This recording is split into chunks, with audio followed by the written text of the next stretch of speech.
સ્વાદિષ્ટ પાપડી ચાટ બનાવવા માટે આપણે મેંદાના લોટની પાપડી બનાવી લીધી હતી અને મસાલો રેડી કરી લીધો હતો। મસાલામાં બટેટા, કાબુલી ચણા, મગની દાળ બધું એકદમ સરસ બાફી અને મસાલો નાખી અને એડ કરી લીધું હતું।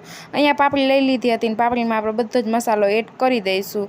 હવે આપણે ઉપરથી નાખશું ઝીણા સુધારેલા ટમેટાં, જેનો ટેસ્ટ બેસ્ટ લાગે છે। પછી નાખશું ઝીણી સુધારેલી ડુંગળી। હવે ડુંગળી એડ કરી દઈશું। આ ચાટ તમે એકવાર બનાવશો ને તો વારંવાર ખાવાનું મન થઈ જ જશે, એટલી ટેસ્ટી બને છે।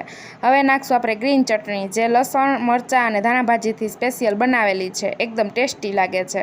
હવે લીધી છે રેડ ચટણી, જે વિડીયો આપણે આગળ મૂકેલો જ છે, ગ્રીન ચટણી અને રેડ ચટણીનો, એકદમ ટેસ્ટી લાગે છે। ત્યારબાદ લીધી છે નાયલોન સેવ એડ કરી દઈશું।